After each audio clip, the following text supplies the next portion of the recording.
अपने आत्माओं आप कथा सुना करते थे कि द्रौपदी को नंगा करने लगे, उसका चीर उतारना चाहते थे और उसका चीर नहीं उतरा, उसको नींव वस्त्र नहीं कर सके। उसके पास कौन सा जादू था, वो भी तो एक इंसान थी। और आप यहां देख रहे हो ना जाने कितनी बहन बेटियों के साथ बेइज्जतियां की जाती हैं, उनकी रक्षा क्यों नहीं होती? वो क्या वो पुकार नहीं करती आपत्ति में? क्या वो भगवान को याद नहीं करती उस समय जब उनके ऊपर आपत्ति आती है, कोई दुष्ट दुखी करता है? अवश्य करती है, लेकिन उनका पिछला कोई संस्कार पुण्य ऐसा नहीं जिसमें भगवान मदद कर सके।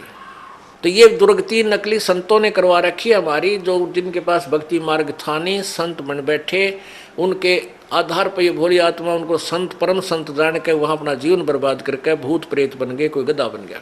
अब ये इस परेशानी को उठा रहे हैं और साथ में और दोषी बन रहे हैं, दूसरों को सता कर ये पाप भूत बनकर भी पाप कमा रहे हैं, दूसरों को दुखी कर रहे हैं। अब यहाँ आने के बाद परमात्मा इनको सीधा कर देगा, अब पे भाग जाएंगे परमात्मा की भक्ति की में इतनी शक्ति होती है। अपने आत्माओं द्रौपदी जो थी उसकी रक्षा क्यों की भगवान ने? क्योंकि उसने पुण्य किया हुआ था। वो पुण्य कैसे किया था? एक समय परमात्मा कबीर जी परमेश्वर कहते 100 छल छिद्र मैं करूं अपने जन के काज, हरणाकुश उधर विदारिया और नरसिंह धर लिया साज। अपने आत्मा आपको कुछ दिनों समझ में आएगा कि ये नरसिंह कौन बना था। ये वो परम शक्ति आई थी पूर्ण परमात्मा, उसने नरसिंह रूप धर के और उस बालक भगत की प्रहलाद की रक्षा की थी और हिरण्यकशिपु का विनाश किया था। तो कहते मैं ऐसे नरसिंह रूप धारण कर लेता हूँ, ऐसे ही वो परमात्मा अपनी प्यारी आत्माओं पर आने वाले आपदाओं भविष्य में जो आनी है उनको बचाने के लिए ना जाने कौन सी लीला कर दे। परमेश्वर कहते हैं हम चारों युगों में आते हैं, कबीर जी बताते हैं। सतयुग में हम सतसुकृत नाम से, त्रेता में मुनिंदर नाम से, द्वापर में करुणा में नाम से और कलयुग में वो कबीर नाम से आए।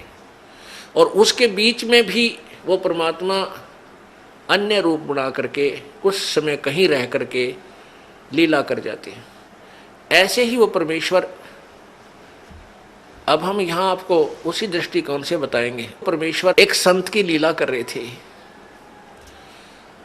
और वो संत आंखों से अंधा था, उसके पास केवल एक लंगोट था, कोपीन थी। गंगा पर स्नान करने के लिए गंगा में प्रवेश कर लिया। अब सुबह का समय था, मुंह अंधेरा था, उसमें जाकर के गंगा में स्नान करने लगा। उसी समय द्रौपदी अपने पिता के घर पर थी, वो कंवारी थी, उसकी शादी नहीं हुई थी। सहेलियों के साथ स्नान करने के लिए गंगा पर जाती थी। गंगा के किनारे उसके पिताजी ने एक जनाना घाट बना रखा था, यानी वहाँ एक स्नान गृह बना रखा था लड़कियों के नहाने का। तो द्रौपदी की सहेलियाँ और द्रौपदी वहाँ स्नान करने प्रतिदिन जाया करती थी। अब जो ही वो लड़कियाँ स्नान करने के लिए गई तो लड़कियाँ की आवाज़ें एक दूसरे से बातें करती हुई चलती हैं, दूर तक पता चल जाता है लड़कियां जा रही हैं। तो उस संत ने सोचा कि भाई लड़कियां स्नान करने के लिए यहाँ आ रही हैं और यहाँ अवश्य कोई घाट है और तू तो गलत जगह आ गया, जनाना घाट के पास आकर तू स्नान करने लग गया। इस शर्म के मारे उसके तन पर केवल एक कोपीन थी, पर्दे पर लंगोट था ओनली। इस शर्म के मारे वो दरिया में गहरा चला गया और छाती पानी में, इतने पानी में अंदर प्रवेश कर गया। अब द्रौपदी ने देखा कि साधु संत स्नान कर रहा है, साधु भक्त, और पुण्यात्माओं भगत के अंदर एक विशेष प्रेरणा होती है, क्योंकि हमें पता है कि परमात्मा ना जाने किस रूप में कहाँ दर्शन दे दे।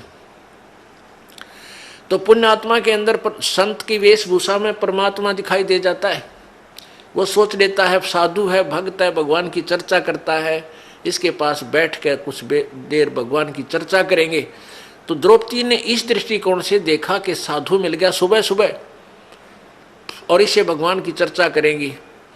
उसने देखा कि स्नान कर रहा है, हम भी स्नान कर लेती हैं। कहते हैं साधु दर्शन राम का मुख पर बसे सुहाग, और दर्श उन्हीं को होते हैं जिनके पूर्ण भाग। कबीरा दर्शन संत का परमात्मा आवे याद, और लेखे में वाए घड़ी बाकी का समय व्यर्थ बाद। अपने आत्मा जितना समय आपको मालिक ने आने का दिया है, चर्चा सुनने के दी है, ये एक विशेष घड़ी है आपकी, एक विशेष समय है। ये आपके बहुत अच्छे अकाउंट में, गुड अकाउंट में लिखा जाएगा। तो इस दृष्टिकोण से लड़की स्नान करने लगी, वो द्रौपदी जी भी स्नान करने लगी। स्नान करने के घंटा आध पौन घंटा उन्हें लगा, बाहर आए, देखा कि साधु चला तो नहीं गया है। तो द्रौपदी ने क्या देखा कि साधु स्नान नहीं कर रहा है, वो तो ऐसे कोई वस्तु खोज रहा है।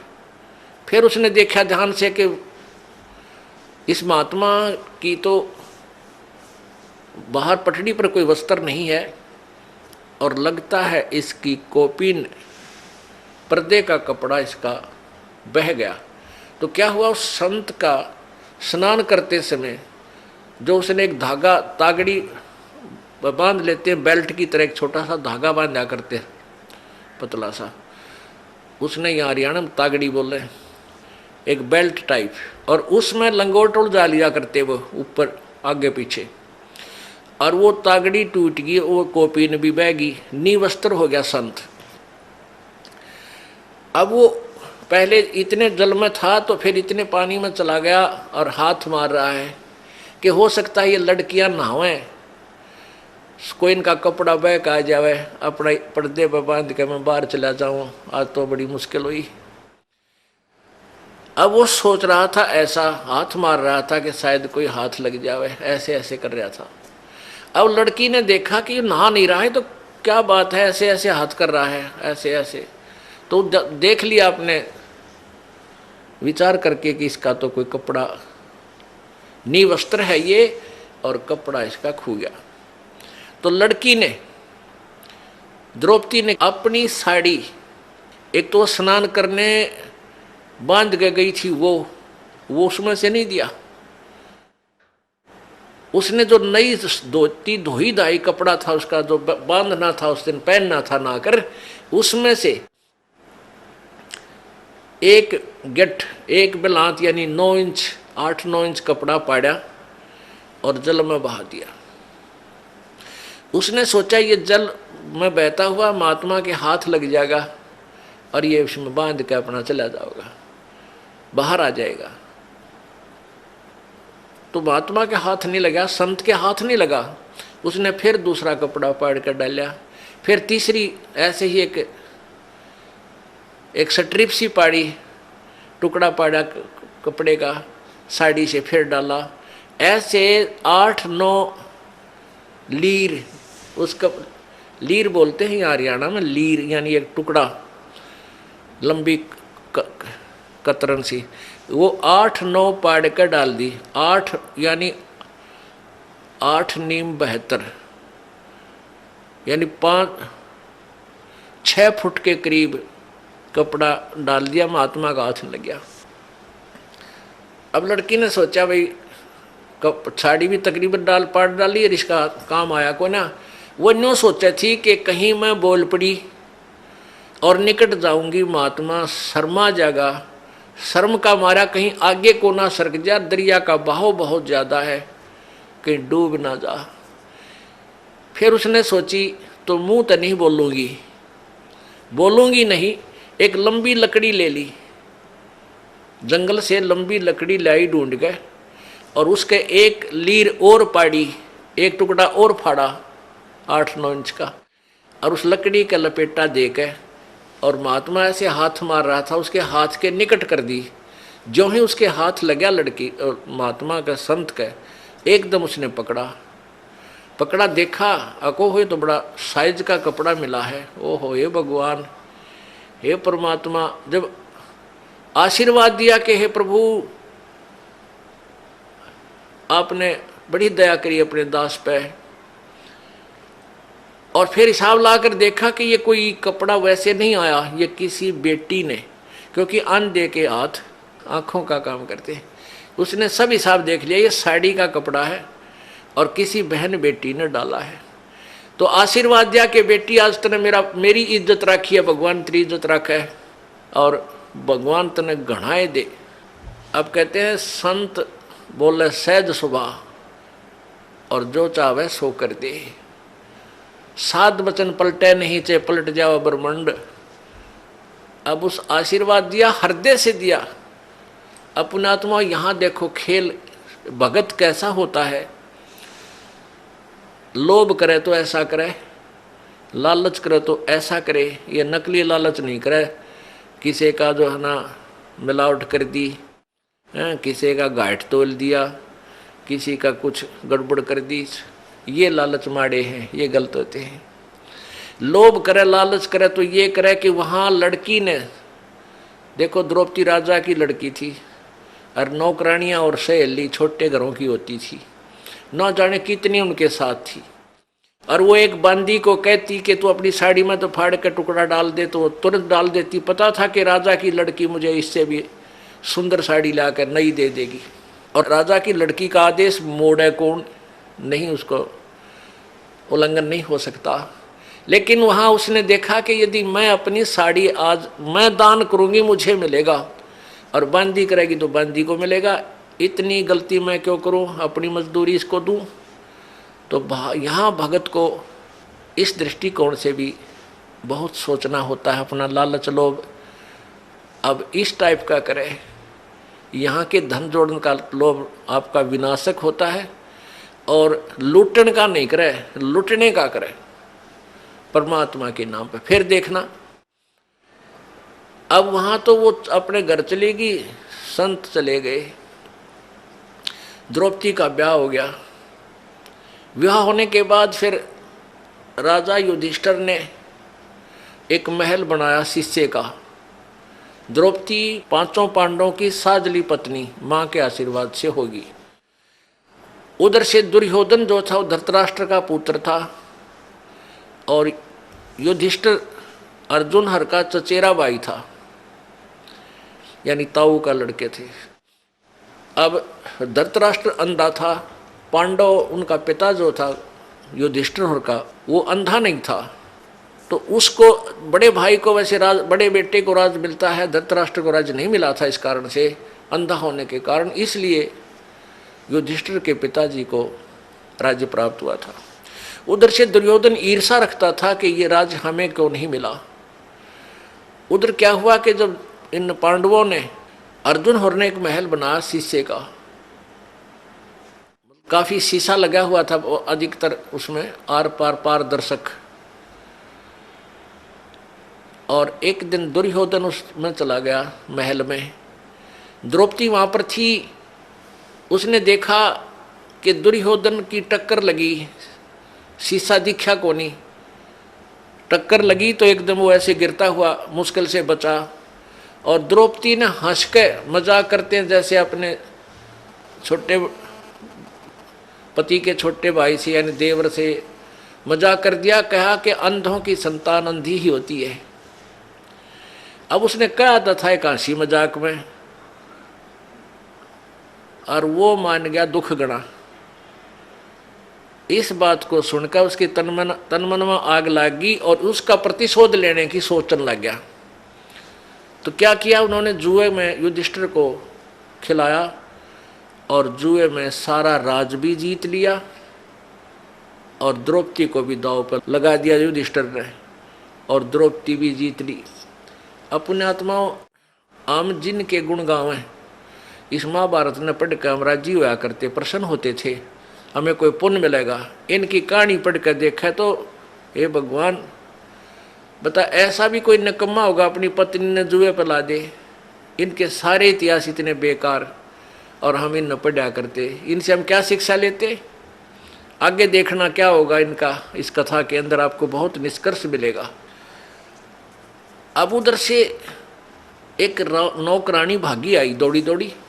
दुर्योधन ने कहा कि जाओ लाओ उस अर्जुन की पत्नी को यहाँ बैठाओ, मेरी जांग पे लाके नंगी करके। देख कितनी बेहुदी बात, और भरी सभा में।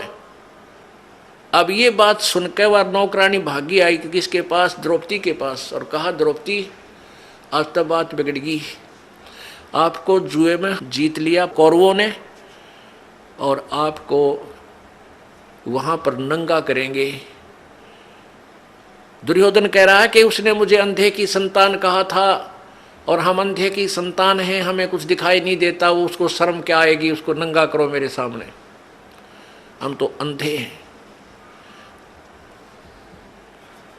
अब द्रौपदी का यह बात जची नहीं कि ऐसे कैसे हो सकता है। उस नौकरानी से द्रौपदी ने पूछा वहां और कौन बैठे हैं, कि पांचों पांडव बैठे हैं, चाचा विदुर बैठा है और भीष्म पितामह, द्रोणाचार्य और कर्ण और साथ में 101 कौरव बैठे हैं। द्रौपदी ने कहा कि नालायक, इतने आदमियों में और मुझे नंगा कैसे करेंगे, तेरा दिमाग खराब है। अब नौकरानी नहीं बोली, कहा क्या बोलूं, मैंने जो सुना था बता दिया। इतने में दुशासन जो दुर्योधन से छोटा था वो दुष्ट गया और द्रौपदी को पकड़ के केस बाढ़ पकड़ के और घसीट के लाया और वहां खड़ा कर दिया। और दुर्योधन ने कहा कि इसके कपड़े चीर उतार दो, इसको नंगा करो और मेरे जांग पर बैठा दो। यानी गंदा, कितनी बेहुदी हरकत, और भरी सभा में वो दुष्ट करने जा रहा था। और वहां कौन कौन विद्यमान थे, पांचों पांडव बैठे हैं, उसके पति द्रौपदी के, और भीष्म पितामह द्रोणाचार्य जो गुरुजी थे, और कर्ण, ये तीनों एक नंबर के योद्धा थे। और इन तीनों में से एक भी खड़ा होकर ये कह देता उस दुर्योधन और दुशासन को, खबरदार इस बेटी का हाथ लगाया, वो इतने योद्धा थे, पता था दुर्योधन और को कि तुम्हारा सर्वनाश कर देंगे, तो हिम्मत नहीं थी दुशासन और दुर्योधन की इस द्रौपदी की चीर का हाथ लाने की। लेकिन उस दुर्योधन के मलिन अन्न को खाकर उनकी भीष्म पितामह द्रोणाचार्य और कर्ण की भी आत्मा मलिन होगी, उनके अंदर भी गंदापन छा गया। और उस लड़की को नंगा देखने के लिए वो भी वहीं विराजमान रहे। और उन्होंने उठकर ये भी नहीं कहा तुम के जुल्म कर रहे हो, क्या करने जा रहे हो, इंतजार करते रहे, बैठे हैं कि कब नंगा हो, कब नंगी होगी। तो उनमें के मलिनता होगी, सोच लेना पुण्यात्माओं, जिनको हम बड़े बहादुर और बड़े नेक व्यक्ति मानते थे। उस पूरी सभा में जब उसने देखा अपने पांचों पांडवों की तरफ, पांचों पांडवों की ओर देखा कि ये अभी इन कौरवों को सीधा कर देंगे, मेरी बेइज्जती को नहीं देख सकते, लेकिन वो बंध चुके थे, वो उसको दांव पर लगा चुके थे, वो मर्यादा में बंद कर बैठ गए थे। उन्होंने भी ऊपर को नहीं देखा। जब द्रौपदी ने पुकारा मेरी रक्षा करो, पांचों पांडव नीचे जमीन पर ऐसे गर्दन करके और ऐसे जमीन खोदने लगे। फिर भीष्म पितामह द्रोणाचार्य और कर्ण से पुकारा कि मेरी रक्षा करो। वो तीनों ने भी कोई उत्तर नहीं दिया, कोई रिस्पॉन्स नहीं दिया। केवल एक विदुर था जो भक्ति बीज था, जो एक पुण्य आत्मा था, वो खड़ा हुआ और दुशासन से कहा कि दुशासन, अरे दुर्योधन, तुम किसकी बेइज्जती कर रहे हो, अपने ही परिवार की। अरे पांडवों की बहू और कौरवों की बहू में क्या अंतर है, दुनिया के कहेगी, अपनी इज्जत आप पे उतार रहे हो, तुमने कुछ शर्म आनी चाहिए, कुछ लज्जा करो। तो दुर्योधन ने कहा दुशासन, इसका दर्दे दो दड़ाक, यो तो भाई सदा पांडवों की तरफ बोलता है, ये चाचा नहीं दुश्मन है, ये इन्हीं का चमचा है, इन्हीं की ओर बोलता है। अब दुशासन ने अपने चाचा के थप्पड़ मारा और कहा कि तू तो इन्हीं की ओर बोलता हमेशा, हमारा तूने कभी पक्ष नहीं लिया।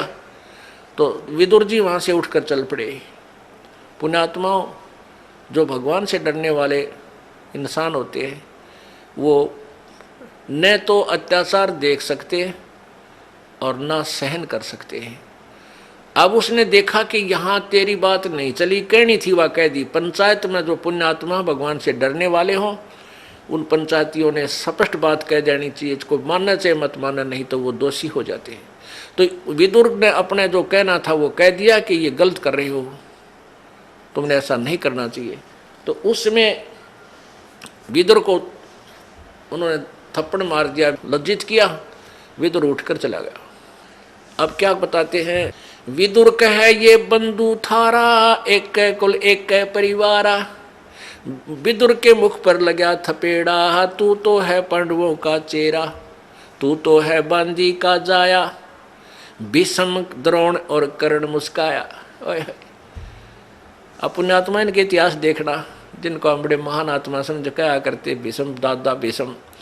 अब जब उसने थप्पड़ मारा दुशासन ने अपने चाचा कर ने, बोला तो बांदी का जाया है, बांदी का जाम है, तेरे अंदर तो ये हीन भावना ही रहेगी, तो सूरवीर थोड़ा ही है। तो उस बात के ऊपर वो तीनों हंसने लगे। कौन? भीष्म पितामह, द्रोणाचार्य और कर्ण। जबकि उन्हें खड़ा होकर कह देना चाहिए था, बेशर्म, तेरे शर्म नहीं? अपने चाचा पर हाथ उठा दिया, अपने बाप का मार दिया, तेरे चाचा का मार दिया, तो ये सोच।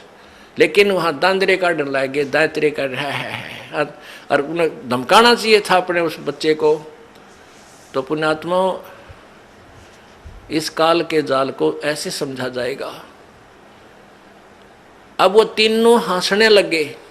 जब द्रौपदी ने देखा कि ये दांदरे काट रहे हैं, ये किसकी मदद करेंगे तेरी, जब उसने प्रार्थना भी करी मेरी रक्षा करो, नीचे को गर्दन कर ली और बैठे रहे।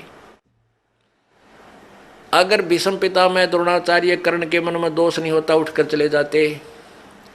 और उधर से दुशासन चीर पकड़कर उसको नंगी करने के लिए तैयार है, और वो बैठे हैं वहां पर। तो पुण्यात्माओं, जैसे हम संसारिक लोगों का सहारा जब तक लेते हैं, वो सहारा पूर्ण नहीं होता, कच्चा होता है। जैसे हम किसी अच्छा रिश्तेदार है, पैसे वाला है, हम उसको अपना मान कर काख पीटते हैं, भाई हमारा रिश्तेदार बड़ा साहूकार है। उस साहूकार रिश्तेदार पर 20,000 रुपये ले आओ एक बार उधारे, और वो दो वर्ष मत देना, और फिर जाना उससे मांगने, जा अपने चाह ने भी टोक लेते हैं, नुका पैसे दे मेरे पहले वाले। अब वहीं पता लग लेगा कि और उधारे दिए हैं वो तो, और ऐसा नहीं इतना जता देगा, उठाया जाना रखा जा। और दूसरे मान लिया आप किसी मंत्री, मुख्यमंत्री, प्रधानमंत्री की आड़ में, अन्यों सोच लो हम तो बहुत कुछ प्राप्त कर लिया, कल ना उसकी टिकट कट जा, मृत्यु हो जा, या वो पद पर ना रहे, फिर क्या, ये सहारा कहाँ गया? तो हमने वो एक ही सहारा चाहिए जो मालिक का स्थायी है, जो कभी हमारा साथ नहीं छोड़ सकता। तो जब तक हम संसारिक लोगों का आश्रय तकते हैं तो परमात्मा मदद नहीं करता, साइलेंट रहता है भगत के लिए। वैसे तो जो अपना किया है वो कर्म भोग ही रहा है। जब द्रौपदी ने देख लिया भाई ना तो ये पांचों पांडव शीश ऊपर न कर रहे, क्योंकि ये बंध गए, इन्होंने जिता दिया मेरे को, अब ये मर्यादा में बंध गए। और भीष्म पितामह, द्रोणाचार्य और कर्ण, ये इसका रोटी खा के इस दुष्ट की ये बंध गए, अब किस तो पुकार करूं? तब उसने जब इंसान का संसारिक सहारा समाप्त हो जाता है, जब भगवान याद करता है, परमात्मा अब तो तू ही है मेरा। अरे भले आदमी, पहले भी यही था, तेरा भूल थी, तुम इनको अपना मान रहा था जो तेरे नहीं थे। ये स्थायी सहारा नहीं था जिनको तूने अपना जो है सहारा माना था। तो जब उसने पुकार करी है परमात्मा, जब देख लिया कोई रक्षा करनी नहीं, तेरी बेइज्जती होगी, जुल्म हो गया, तो इतना मनंगी होगी।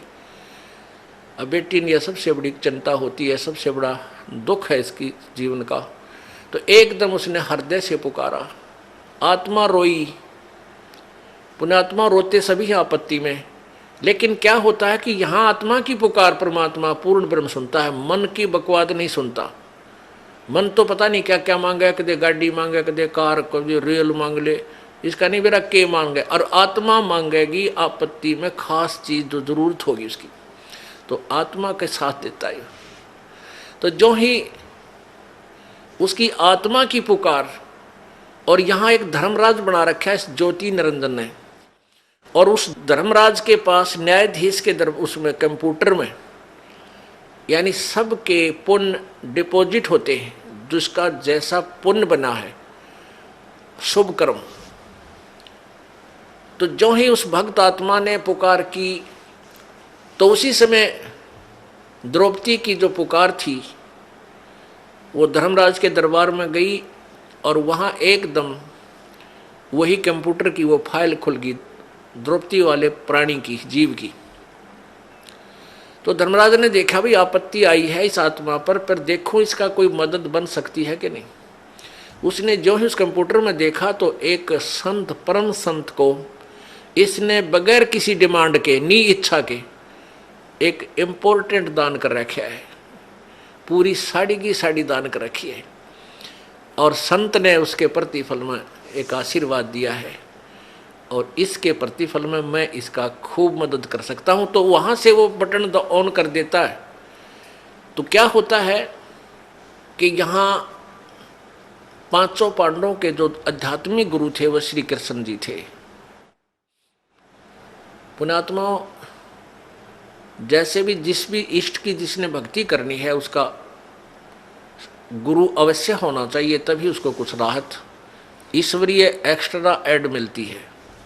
तो उधर से वो धर्मराज के दरबार से और वो जो पुण्य था वो आया श्री कृष्ण जी के अंतःकरण में, उसके कंप्यूटर में टक्कर मारी आकर एकदम। और ये सब लीला पूर्ण ब्रह्म करवाता है, कबीर भगवान करता है। उसमें श्री कृष्ण जी अपनी पत्नी रुक्मणी के साथ अपने महल में शतरंज खेल रहा था। अब इस बात को समझना पुण्यात्माओं, क्योंकि आध्यात्मिक ज्ञान है, बड़ी गहराई से सोचना पड़ेगा आपने कि हम किसको कर्ता मान रहे थे, वास्तव में करता है कौन। तो जब वो रुक्मणी के साथ वो खेल रहा था शतरंज, तो उसमें पासे डालते हैं ऐसे, और पासे डालते डालते कोई शब्द बोलते हैं, कच्चे 11 पक्के 12 पौ 12 या जैसा भी कोई ऐसा बोलते, ले ऐसे बोलता हूँ मैं, ऐसे मांगता हूँ। वो मिलते क्या हैं ओड़े सोड़े, वो बाद की बात है। तो जो ही श्री कृष्ण जी ने पासे डाले, उधर से वो कंप्यूटर धर्मराज के दरबार से कंप्यूटर से रिफ्लेक्स होकर के वो पुण्य आया श्री कृष्ण जी के पास। और एकदम श्री कृष्ण, उसमें पावर आई, एकदम श्री कृष्ण जी का हाथ ऐसे आकड़ गया। पौ 12 नहीं बोला, कच्चे 12 18 नहीं बोला, हाथ ऐसे करके कहने लगा अनंत। जैसे किसी में प्रेत आ जा रहे एकदम कहता कुछ रोकड़ जो करने लग गया, ऐसे उसमें ऐसी क्रिया श्री कृष्ण जी की होगी। तो रुक्मणी ने हाथ पकड़ा और हंसने लगी, कहने लगी ये अनंत क्या है, ये कहते 11 बोल के 12 बोलने थे, ये अनंत क्यों कहा। तो वहां श्री कृष्ण जी ने के अंदर वो चेतना दी काल परमात्मा ने। अब क्या बोली वो पावर जो श्री कृष्ण जी के अंदर आई थी, रुक्मणी कर पकड़ा, मुस्काई, हाथ पकड़ के हंसन लगी और अनंत कहा, मोकू समझाई, ये अनंत क्यों कहा तने मुझे समझा। अब कहते हैं दुशासन ने द्रौपदी पकड़ी और हमारी भक्ति सकल में सिकरी, जय हमारी भक्त पिछोड़ी होई तो हमारा नाम न लेवे कोई। तंदे ही से पासा डारी, वो तो वहां खेल रहा है, फिर पासे खेलने लग गया इतना कह के। तो वहां से वो शक्ति, वहां से जैसे अब यहाँ कंप्यूटर आजकल जो चल पड़े हैं, इनसे बहुत कुछ राहत हमें आध्यात्मिक ज्ञान सुनने में मिलती है। जैसे कंप्यूटर लिखने वाले क्या करते हैं, एक पॉइंट से लेते हैं, फिर उससे आगे उसका लेखन कार्य उसी से करते हैं, कितना कर लो जाए। तो ऐसे वहाँ से वो शक्ति, फिर वो परमात्मा सूक्ष्म रूप धार के कबीर भगवान गुरु मर्यादा को रखते हुए वो पूर्ण ब्रह्म सूक्ष्म रूप धारण करके और श्री कृष्ण रूप बना के द्रौपदी के शीश के ऊपर आकर विराजमान हो गया। बाहर पीछे से ऐसे कर दिया, आशीर्वाद दिया पीछे खड़ा होकर के, किसी को नहीं दिखाई दे रहा। कहते हैं तंदे ही से पासा डारी, पहुंचे सूक्ष्म रूप मुरारी, खेचत खेचत खेच कसीसा, सिर पर बैठे हैं जगदीशा। द्रौपद सुता को दीने लीर, ताके अंत बढ़ाए चीर। उस अंधे को कौपीन दी थी। द्रौपद सुता को दीने लीर, एक टुकड़ा दिया था साड़ी का, और जाके अंत बढ़ाए चीर। अब खेचत खेचत खेच कसीसा, सिर पर बैठे हैं जगदीशा। द्रौप सुता के चीर बढ़ाए, शंख असंख्यों पार नहीं पाए। अब दुशासन ने खूब जोर लगा लिया, अपनी तरफ से खींच खींच कर ढेर लाग गया वहां साड़ी का, अंत नहीं आया।